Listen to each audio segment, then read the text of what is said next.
Hello বন্ধুরা, সবাই কেমন আছো? আশা করি সবাই খুব ভালো আছো। তো আজকের ভিডিওটা আমি এখান থেকে শুরু করছি। সকলকে জানাই প্রথমে শুভ জামাই ষষ্ঠী, কারণ এই ভিডিওটা কিন্তু ছিল কালকের করা। তো সেই উপলক্ষেই সবাইকে আগে জানিয়ে নিলাম শুভ জামাই ষষ্ঠী।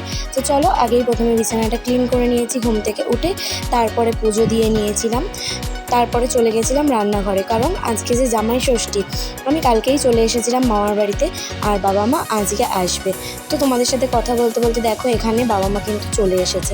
আমি আগে চলে এসেছিলাম কারণ দিদুনের শরীরটা খুব একটা ভালো নেই, তো রান্নাবান্না প্রায় আমিই করেছিলাম। তো দেখো এখানে দিদুন কিন্তু বাবাকে যেই রিচুয়ালসগুলো করে সেই রিচুয়ালসগুলো শুরু করে দিয়েছে। তো এখানে ধান দুব্য দিয়ে বাবাকে আশীর্বাদ করছিল। তো একটু ভিডিও না বানালে হয়?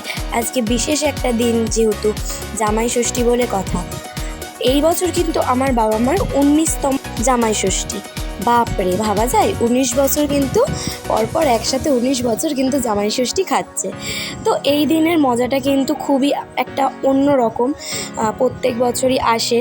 তো দেখো এখানে উপহারটা পেয়ে কত খুশি, আগেই পকেটে ঢুকিয়ে নিচ্ছে। তারপর বাবাকে এখানে একটু জল মিষ্টি খাইয়ে দিল দিদুন। তারপরে দেখো আমি এখানে বাবা খেতে বসেছে আর আমি এখানে একটু ঢং করছিলাম। তো যাই হোক, দেখো এখানে বাবা খেতে বসেছে আর আমার ভাই কিভাবে দেখছে। তো চলো আমরা একটুখানি খাওয়া দাওয়া করে নিই। খাওয়া দাওয়া করার পরে এত ঘুম পাচ্ছিল, অনেক সকালে যেহেতু উঠেছিলাম, তো এটা ছিল বাবার দুপুরের লাঞ্চ। তো চলো একটু ঘুম থেকে উঠে আমরা রেডি হয়ে গেছি, একটু ঘুরতে বেরোবো, যাবো চন্দননগর স্ট্যান্ড। তো যেমন কথা তেমন কাজ, রেডি হয়ে বেরিয়ে পড়েছি। তো এখানে দেখতেই পাচ্ছ একটু ভিডিও করে নিলাম। যাব চন্দননগর স্ট্যান্ড যেহেতু, আর স্ট্যান্ড কিন্তু আমার খুবই প্রিয় একটা জায়গা। এখানে আগে আমাদের খুবই আশা করতো, এখন বাবা মার যেহেতু কাজ বেড়ে গেছে, খুব একটা সময় বের করে উঠতে পারে না, তো সেই কারণে খুব একটা আশা হয় না।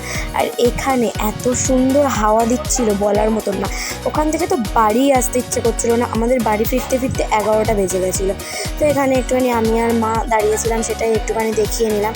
তারপরে এই যে আমরা নিয়ে নিয়েছিলাম এখানে ঘটি গরম। সত্যি কথা বলতে কাজের ফাঁকে অনেক দিন পর একটু বাবা মার সাথে বেরোতে পেরেছি, যেহেতু বাবা মা দুজনেই বিজি থাকে, তো সেই কারণে খুব একটা টাইম বের করে উঠতে পারে না।